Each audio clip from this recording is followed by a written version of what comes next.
Hi hello welcome to Ranju Rekha vlog. ಹೇಗಿದ್ದೀರಿ ಎಲ್ಲ? I hope ಎಲ್ಲ ಚೆನ್ನಾಗಿದ್ದೀರಿ ಅಂತ ಅಂದ್ಕೊಳ್ತಾ ಇವತ್ತಿನ ವ್ಲಾಗ್ನ ಸ್ಟಾರ್ಟ್ ಮಾಡೋಣ ಬನ್ನಿ. ಇವತ್ತು ಊರಲ್ಲಿ ಒಂದು ಫಂಕ್ಷನ್ ಇತ್ತು, ಹಾಗಾಗಿಬಿಟ್ಟು ಫಂಕ್ಷನ್ಗೆ ಹೋಗೋಣ ಅಂತ ಅಂದ್ಬಿಟ್ಟು ರೆಡಿ ಆಗ್ತಾ ಇದ್ವಿ. ತುಂಬಾ ಟೈಮ್ ಆಗಿ ಹೋಗ್ಬಿಟ್ಟಿತ್ತು ಅಂತ ಎಲ್ಲ ಗಡಿ ಬಿಡಿಯಾಗಿ ರೆಡಿ ಆಗ್ತಾ ಇದ್ವಿ. ಮಮ್ಮಿ ಡ್ಯಾಡಿ ಎಲ್ಲ ಬೇಗನೆ ಹೋಗಿದ್ರಿಂದ ಇನ್ನೂ ಬಂದಿಲ್ಲ ಅಂತ ಅಂದ್ಕೊಂಡು ಕಾಲ್ ಮೇಲೆ ಕಾಲ್ ಮಾಡ್ತಾಯಿದ್ರು. ಅದಕ್ಕೋಸ್ಕರ ಇಲ್ಲ ಆನ್ ದ ವೇ ಅಂತ ಹೇಳ್ಕೊಂಡು ಸುಳ್ಳು ಹೇಳ್ಕೊಂಡು ಇನ್ನೂ ಮನೆಯಲ್ಲೇ ಇದ್ವಿ. ಇವಾಗ ಹರಿಬರಿ ಅಂದ್ಕೊಂಡು ಹೊರಟ್ವಿ. ನಾವು ರೆಡಿಯಾಗಿ ಆಚೆ ಹೋಗೋ ಅಷ್ಟರಲ್ಲಿ ಅತ್ತಿಗೆನೂ ಪಾಪುಗೆ ರೆಡಿ ಮಾಡಿಸ್ಕೊಂಡು ಅಲ್ಲೇ ಕರ್ಕೊಂಡು ಬಂದರು. ಎಲ್ಲ ಒಟ್ಟಿಗೆ ಹೋಗೋಣ ಅಂತ ಮಾತಾಡ್ಕೊಂಡಿದ್ರಿಂದ ಅಲ್ಲೇ ಬಂದಿದ್ದರು. ಇವಳು ನಮ್ಮ ಅಣ್ಣನ ಮಗಳು ಅಂತ ಹೇಳೋದಕ್ಕಿಂತ ಹೆಚ್ಚಾಗಿ ಇವಳು ಒಂಥರ ನಮ್ಮ ಫ್ಯಾಮಿಲಿ ಹ್ಯಾಪಿನೆಸ್ ಅಂತಲೇ ಹೇಳ್ಬೋದು. ಇವಾಗ ಅವಳಿದ್ರೇ ಸಾಕು ನಮಗೆಲ್ಲ, ಅಷ್ಟು ಖುಷಿ ಅವಳು ಅಂದರೆ. ಫಂಕ್ಷನ್ ಎಲ್ಲ ಮುಗಿಸ್ಕೊಂಡು ಬಂದು ಅವತ್ತಿಂದ ಈವ್ನಿಂಗೇ ನಾನು ಬೆಂಗಳೂರಿಗೆ ರಿಟರ್ನ್ ಆಗ್ತಾಯಿದ್ದೆ. ಬೆಂಗಳೂರಿಂದ ಊರಿಗೆ ಬರುವಾಗ ಎಷ್ಟು ಖುಷಿ ಎಕ್ಸೈಟ್ಮೆಂಟ್ ಎಲ್ಲ ಇರುತ್ತೋ ಹಾಗೇ ಊರಿಂದ ಬೆಂಗಳೂರಿಗೆ ಹೋಗುವಾಗ ಬೇಜಾರಂತೂ ಇದ್ದೇ ಇರುತ್ತೆ. ಆದರೆ ನನಗೇನು ಅಷ್ಟೊಂದು ಮಟ್ಟದ್ದೇನು ಬೇಜಾರಾಗಲ್ಲ. ಏನಕ್ಕೆ ಅಂತ ಅಂದರೆ 15 ಡೇಸ್ಗೆಲ್ಲ ಮತ್ತೆ ನಾನು ರಿಟರ್ನ್ ಆಗ್ತೀನಿ. ಅದಕ್ಕೋಸ್ಕರ ಅಷ್ಟೊಂದು ಬೇಜಾರು ಆ ಥರ ಎಲ್ಲ ಏನಾಗೋದಿಲ್ಲ. ಯಾವಾಗಲೂ ಹಾಗೇ ಇರುತ್ತೆ. ಒಂದು ಮಂತ್ಲಿ ಒನ್ಸ್ ಆರ್ ಟ್ವೈಸ್ ಅಂತೂ ನಾನು ಊರಿಗೆ ಹೋಗ್ತಾ ಇರ್ತೀನಿ. ಹಾಗಾಗಿಬಿಟ್ಟು ಊರನ್ನ ನಾನು ಅಷ್ಟೊಂದೇನು ಮಿಸ್ ಮಾಡ್ಕೋತೀನಿ ಅಂತ ಅಂದ್ಬಿಟ್ಟು ಏನು ಬೇಜಾರಾಗೋದಿಲ್ಲ. ಹಾಗಾಗಿಬಿಟ್ಟು ನಾರ್ಮಲಾಗಿ ಇರ್ತೀನಿ ನಾನು ಊರಿಂದ ಬರುವಾಗ ಯಾವಾಗ್ಲೂ.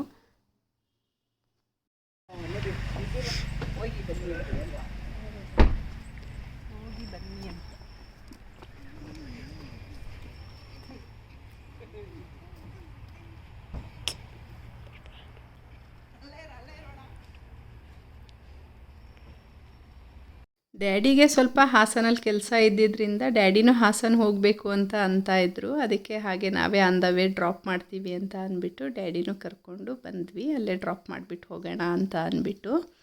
ನಮ್ಮ ಹಾಸನ ಹತ್ರ ಒಂದು ಊರಿದೆ ತಣ್ಣೀರಳ್ಳ ಅಂತ ಅಂದ್ಬಿಟ್ಟು. ಅದಕ್ಕೆ ಆ ಊರಿಂದು ಹೆಸರಿಟ್ಕೊಂಡು ಇಲ್ಲಿ ಸ್ವಲ್ಪ ಚರ್ಚೆ ಮಾಡ್ತಾ ಇದ್ವಿ. ಆ ಊರಿಗೆ ತಣ್ಣೀರಳ್ಳ ಅಂತಲೇ ಏನಕ್ಕೆ ಹೆಸರಿಟ್ಟಿದ್ದಾರೆ ಅಂತ ಅಂದ್ಬಿಟ್ಟು ಎಲ್ಲ ಸ್ವಲ್ಪ ಚರ್ಚೆಗಳು ಮಾಡ್ಕೊಂಡು ಹೋಗ್ತಾ ಇದ್ವಿ. ಹಾಸನ್ ಟು ಬೆಂಗಳೂರು ಹೈವೇ ಅಂತೂ ಏನು ಪೀಸ್ಫುಲ್ಲಾಗಿತ್ತು ಅಂತ ಅಂದರೆ ಇತ್ತೀಚಿನ ದಿನಗಳಲ್ಲಂತೂ ನಾವು ನೋಡೇ ಇರಲಿಲ್ಲ ಇಷ್ಟೊಂದು ರೋಡ್ ಖಾಲಿ ಇರೋದನ್ನು. ಇವತ್ತೊಂಥರ ನಮಗೆ ಶಾಕ್ ಆಗ್ತಾಯಿತ್ತು, ಏನು ಇಷ್ಟೊಂದು ಖಾಲಿ ಇದೆ ಅಂತ. ಅಂದರೆ ಸ್ವಲ್ಪ ಮಳೆ ಚಳಿ ಅದೆಲ್ಲ ಇದ್ದಿದ್ದಕ್ಕೋ ಏನೋ ಗೊತ್ತಿಲ್ಲ, ಡ್ರೈವ್ ಮಾಡೋಕ್ಕಂತೂ ತುಂಬಾ ಚೆನ್ನಾಗಿತ್ತು.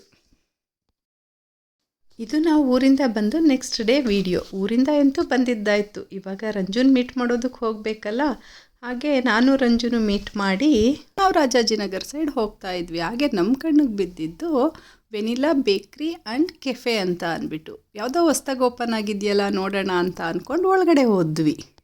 ಒಳಗಡೆ ಬಂದ ತಕ್ಷಣ ರಂಜು ಮೆನು ಕಾರ್ಡ್ ಇಟ್ಕೊಂಡು ಏನು ಆರ್ಡರ್ ಮಾಡೋಣ ಅಂತ ಅಂದ್ಕೊಂಡು ಕನ್ಫ್ಯೂಸ್ ಆಗಿ ನೋಡ್ತಾ ಇದ್ಲು. ರಂಜು ಮೆನು ಕಾರ್ಡ್ ಇಟ್ಕೊಂಡು ಕನ್ಫ್ಯೂಸ್ ಆದರೆ ನಾನು ಇಲ್ಲಿದ್ದ ಐಟಮ್ಸ್ನ ನೋಡಿಬಿಟ್ಟು ತುಂಬಾ ಕನ್ಫ್ಯೂಸ್ ಆಗಿದೆ, ಏನು ಆರ್ಡರ್ ಮಾಡೋದು ಅಂತ ಅಂದ್ಬಿಟ್ಟು. ಫೈನಲಿ ನಾವಿಬ್ಬರು ಇಷ್ಟಪಡುವಂಥ ಒಂದು ಕೇಕು ಇಲ್ಲಿ ಅವೈಲಬಲ್ ಇತ್ತು. ಹಾಗಾಗಿಬಿಟ್ಟು ನಾವು ಅದನ್ನೇ ಆರ್ಡ್ರು ಮಾಡೋಣ ಅಂತ ಅಂದ್ಕೊಂಡು ಮಾಡಿದ್ವಿ. ನಾವು ವೆಯ್ಟ್ ಮಾಡ್ತಾ ಇದ್ದಿದ್ದು ಕೇಕು ಇಲ್ಲಿ ಬಂದಾಯಿತು. ನಾವು ಯಾವುದಪ್ಪ ಕೇಕ್ ಆರ್ಡರ್ ಮಾಡಿದ್ವಿ ಅಂತ ಅಂದರೆ ಟ್ರೆಸ್ಲೆಚಸ್ ಮತ್ತು ಕೊರಿಯನ್ ಚೀಸ್ ಬನ್ನ ನಾವು ಆರ್ಡರ್ ಮಾಡಿದ್ವಿ. ಕೊರಿಯನ್ ಚೀಸ್ ಬನ್ ಅಂತೂ ನೋಡೋದಕ್ಕೆ ಎಷ್ಟು ಎಮ್ಮಿ ಆಗಿತ್ತು ಅಂದರೆ ಎಷ್ಟೊತ್ತಿಗೆ ತಿಂತೀವಿ ಅನ್ನಿಸ್ತಾ ಇತ್ತು. ಕೇಕ್ ಕೂಡ ಅಷ್ಟೇ ತುಂಬಾ ಚೆನ್ನಾಗಿತ್ತು. ಸರಿ ಇವಾಗ ನೋಡಿದ್ದೆಂತೂ ಆಯಿತು, ಟೇಸ್ಟ್ ಮಾಡೋಣ ಅಂತ ಅಂದ್ಕೊಂಡು ಇವಾಗ ಹೊರಟ್ವಿ ನಾವು. ಟೇಸ್ಟ್ ಮಾಡೋಣ ಅಂತ ಅಂದ್ಬಿಟ್ಟು ಒಂದು ಸ್ಪೂನ್ ಎತ್ತಿ ಬಾಯಿಗೆ ಇಟ್ಟಿದ ತಕ್ಷಣ ಕೇಕ್ ಎಷ್ಟು ಚೆನ್ನಾಗಿತ್ತು ಅಂತ ಅಂದರೆ ತಿಂದ ತಕ್ಷಣ ಕಳೆದೋಗೋದು ಅಂತಾರಲ್ಲ ಆ ಥರ ಅನ್ನಿಸ್ಬಿಡ್ತು ನಮಗಂತೂ. ನಾನಿಲ್ಲಿ ರಂಜುಗೆ ಅದನ್ನೇ ಹೇಳ್ಕೊಂಡು ರೇಗಿಸ್ತಾ ಇದ್ದೆ, ಕಳೆದೋಗ್ಬಿಟ್ಯಾ ಕೇಕ್ ತಿಂದ್ಬಿಟ್ಟು ಅಂತ.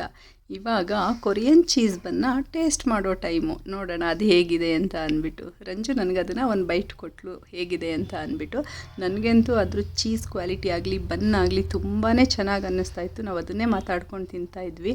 ಫೈನಲಿ ಆ ಆರಿಗಾನೋ ಮತ್ತು ಆ ಚಿಲ್ಲಿ ಫ್ಲೇಕ್ಸ್ ಪ್ಯಾಕೆಟ್ನ ಓಪನ್ ಮಾಡೋದಕ್ಕೆ ಎಷ್ಟು ಕಷ್ಟಪಡ್ತಾ ಇದ್ವಿ ಅಂತ ಅಂದರೆ ನಮಗಿಲ್ಲ ಅದೇ ಒಂಥರ ಟಾಸ್ಕ್ ಥರ ಅನ್ನಿಸ್ತಾ ಇತ್ತು. ತೊಗೊಂಡಿದ್ದು 2 ಐಟಮ್ಸ್ ಆದ್ರೂ ಎಷ್ಟು ಹೈ ಕ್ಯಾಲೋರೀಸ್ ಫುಡ್ನ ನಾವು ತೊಗೊಂಡಿದ್ದೀವಿ ಅಂತ ಅಂದ್ಕೊಂಡು ಅದ್ರ ಬಗ್ಗೆನೇ ಯೋಚನೆ ಮಾಡಿಕೊಂಡು ಇಲ್ಲಿ ಮಾತಾಡ್ತಾ ಇದ್ವಿ. ಏನಕ್ಕೆ ಅಂತ ಅಂದರೆ ತಿನ್ನುವಾಗ ಅದ್ರ ಬಗ್ಗೆ ಯೋಚನೆ ಮಾಡಿಕೊಂಡು ಅದನ್ನೇ ಕೊರ್ಕೊಂಡು ಏನಾದರೂ ತಿಂದರೆ ಅದು ತಿಂದಿದ್ದು ಮೈಯತ್ತಲ್ಲ ಅಂತ ಅಂದ್ಬಿಟ್ಟು ನಮ್ಮ ಮನೆಯಲ್ಲಿ ಬೈತಾ ಇರ್ತಾರೆ. ಅದನ್ನು ನೆನಪಿಸ್ಕೊಂಡು ಇಲ್ಲಿ ಇವಾಗ ನಾವು ತಿಂದಿರೋ ಫುಡ್ ಕೂಡ ನಮಗೆ ಮೈಯತ್ತೋದೇ ಬೇಡಪ್ಪ, ಇದು ಹೀಗೆ ಹೋಗ್ಬಿಡ್ಲಿ ಅಂತ ಅಂದ್ಕೊಂಡು ಹಾಗೆ ಮಾತಾಡಿಕೊಂಡು ಅಲ್ಲಿಂದ ನಾವು ಹೊರಟ್ವಿ ಮನೆಗೆ ಹೋಗೋಣ ಅಂತ ಅಂದ್ಬಿಟ್ಟು. ಹಾಗೆ ಆನ್ ದ ವೇ ಹೋಗ್ತಾ ಇಲ್ಲಿ ಫುಟ್ವೇರ್ ಶಾಪ್ನ ನೋಡಿದ್ವಿ. ಆ ಫುಟ್ವೇರ್ ಶಾಪಲ್ಲಿ ಯಾವುದಾದ್ರೂ ಹೊಸ ಕಲೆಕ್ಷನ್ಸ್ ಬಂದಿದೆಯೋ ನೋಡೋಣ ಅಂತ ಅಂದ್ಕೊಂಡು ಹೋದ್ವಿ. ಹೊಸ ಕಲೆಕ್ಷನ್ ಅಂತ ಅಂದ್ಬಿಟ್ಟು ಯಾವುದೂ ಅನ್ನಿಸ್ಲಿಲ್ಲ. ಇರೋದ್ರಲ್ಲೇ ಯಾವುದಾದ್ರೂ ಸೆಲೆಕ್ಷನ್ ಮಾಡ್ಕೊಳ್ಳೋಣ ಅಂತ ಟ್ರೈ ಮಾಡ್ತಾ ಇದ್ದೆ.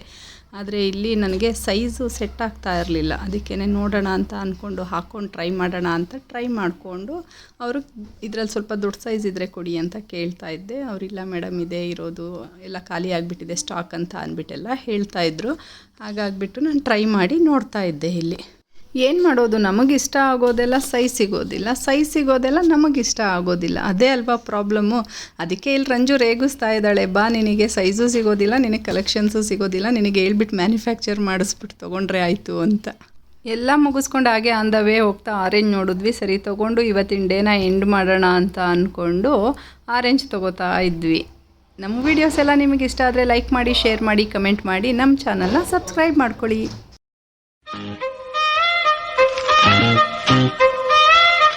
Thank you.